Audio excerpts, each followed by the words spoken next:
Hello everyone, welcome back to the Battle.net Forum Clash Finals.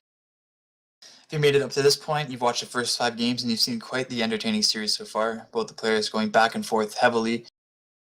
And we're one game away from the series being finished if Eurotrash wins this. So going into King Sejong Station, let's see how it plays out. We have Eurotrash spawning in the bottom right corner as the Red Terran. I went backwards in that. Good job. You're getting better at this. I hate intros. Okay. Infesting the top left corner of the map. Playing for Integrity Gaming. He is the Blue Zerg. He is Risk. Is that better? Yeah, that was better, but you could just go to TV way and just say, in the red trunks, and in the blue trunks. I could say that. It's easier. Like, a lot of casters just make them thing of themselves, like, what's he called, a European caster, oh dear, I forgot his name. Anyway, he says, representing his country, and representing South Korea, or representing the United States, whatever. Right? Calaris? Yeah, Calaris. And then TV does that, and then, I mean, they all do this thing so that all their intros sound amazing. Yeah, they got their own little flow going on. I guess like the one time you can like put your own style on casting. Well, he's asking for advice here in the game. Look at that. Huh. Looks like Risk feeling a little bit nervous as the score got closer.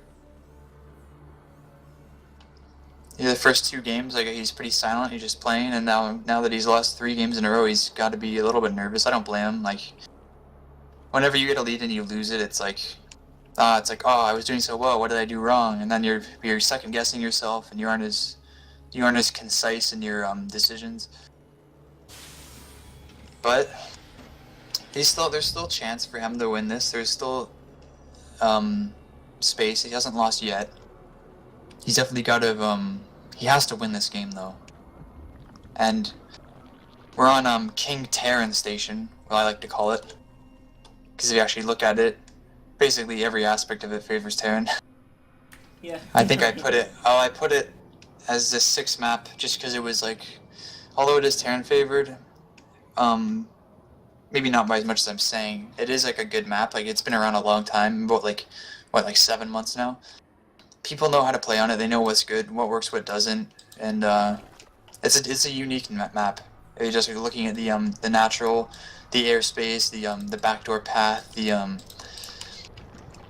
can take 2 different forests, like, It's different than the Daybreak formula, for sure, right? You can actually take 3 different forests. Yeah, exactly. No matter what race you are.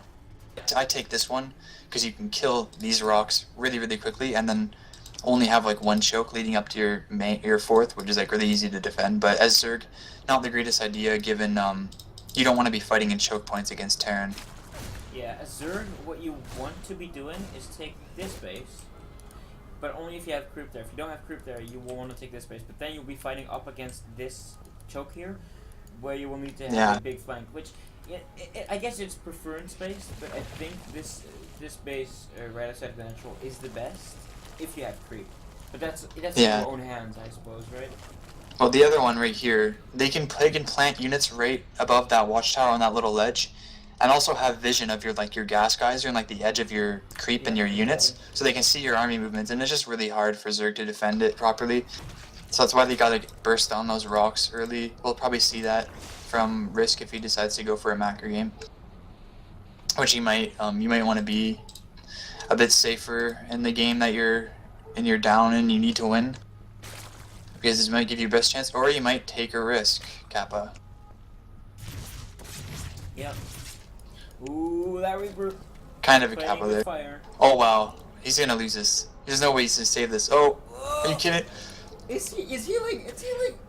No way, no way. Oh, that was so close. Living on the edge, man. It was so risky. There's like a little lore thing that says in the if you go to like the game guide on the Reapers, and it's like they're a bunch of prisoners, and if you decide to be a Reaper, you at the end of like your 1 year contract, you get your prison sentence is like lifted, and you're a free person or a free man or whatever. But it says no Reaper ever lives to make it. Yeah, And you can see why when they're freaking told to go into the middle of the Zerg base by themselves with just pistols. Yeah. Oh, they used to have these amazing grenades. Oh yeah, those are nice. I mean, I really miss those. Those were nice. Like just killing static defense and shit.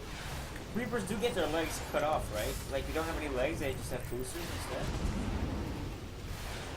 No, they have boosters on their back. So I don't think they need their legs cut off. Part of the leg, I think, I'm not sure if I read that somewhere or if I'm just making that up, but... I don't know, maybe. I think being a Reaper would be a fun job, though, just fly around all the time. Yeah, but only... You just gotta hope your commander is like Maru or something. Yeah, exactly. Or MKP back in the day. Yeah. Risk, I guess we haven't casted too much of this game. It's been pretty standard so far. Spire. No, it's not standard.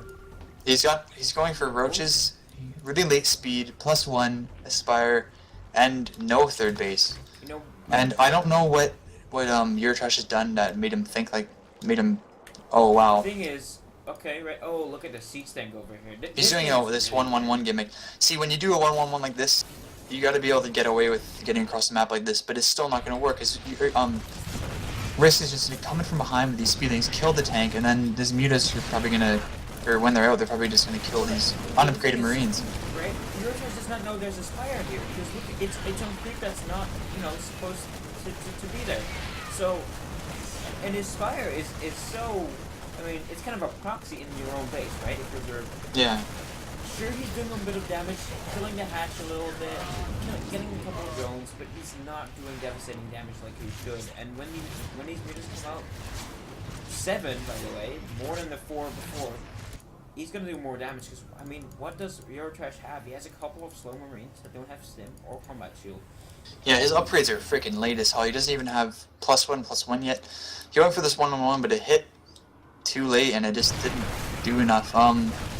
Risk, no, he has no Baneling Nest here. That's really lucky for Eurotrash, because with this amount of lings that were right there, he could have just made half of them into Banelings, crashed it, and taken them out. He has no upgrades on his units.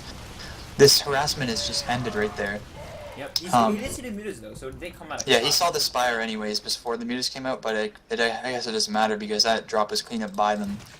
Risk, doing this 2-base play kind of helped them a lot against this that 1-1-1 push. Maybe if he started droning his third a bit earlier, he wouldn't have had the units to defend it properly, but yeah, he was ready for that, and the mutas are going across the map right now to harass. Eurotrash is ready for that though. He made a couple missile turrets preemptively. He already got one in his production in each mineral line. Yep, you're right. Okay, so these mutas are not gonna do something per se in a mineral line, but their very presence is still scary, and he's getting more of them still. He's still investing a lot of gas in them. It's not like a one-time flick he's pulling off here. He has more and more mutas coming, and he actually wants to make this a play because he's also getting an upgrade. Yeah, 2-base Spire is kind of, it's like a contained build against Terran. You aren't trying to kill them unless they're, like, usually you can kill them if they're too greedy with mech and they don't get turrets early enough, but other than that, it's just a contained play to keep them from lifting the third out too early if they don't have enough marines, if they get stops banshees, it stops drops. It's just a contained thing, kind of like it's like Hellions but in the air. Yeah, pretty much. Yeah, and they stop Hellions. Yeah. But actually, what a big thing is, what I do, and that might just be above my level, but I always try to go around the Terran base and try to snipe all these engineering bays. I mean, he has a lot of dead space here, and he's an engineer. That lucky mule. Yeah, wow. 660. One ling was killing that. Whoa. But, I mean, look at these engineering bays. They're pretty exposed. The turret's quite far away. If the Terran either doesn't respond in time, you can kill the engineer. And if he does, you can kill a lot of SCVs. That's what I like to do, but, again, that level of play might be above my level, I suppose. Yeah, that looks like Risk he's smelling blood. Eurotrash does have 1-1 finished, as well as Stimpack, so he should be in a nice spot. But No combat shield done, and these Marines are a lot weaker. Risk is gonna get us around and just roll in here. We'll see if he holds this. Oops, sorry for the ping, that was an accident. Oh wow. Well, detonating on everything. He's gotta lift the natural. Hasn't lifted those depots yet. He's gonna bust down the bunker anyways. This third is complete forfeit. All those SUVs and the CC are gonna die if he focuses out with the mutas. But it looks like his mutas are gonna go into the production. This missile turret is too far away, and he's just gonna focus down all the units that come out of here. And Eurotrash has no units. He has one Widowmine, one Marine. Do you remember those medevacs that he had too many of? I think he'd like some of those now. Yeah, it'd be nice if he had those for all those Marines, but yeah, things are looking grim. It looks like Risk is going to take this game 58 supply, or 59 supply now for Eurotrash. Tripling the supply, indeed. Taking his 4th base.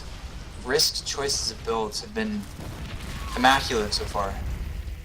Yeah, they truly have been. I mean, he's going for the final bust now with these banlings, and it really is game over after that. He's not going to pull this now. Unless he pulls some kind of miracle with that Widowmine, killing every Zergling on the map. Like a nuke. I didn't even think that the physics will allow for that to happen. Well, it's StarCraft, you never know. But, yeah, exactly. Well, oh, the one detonating on one Zergling in his army. That is GG. Folks, we're going to game number 7.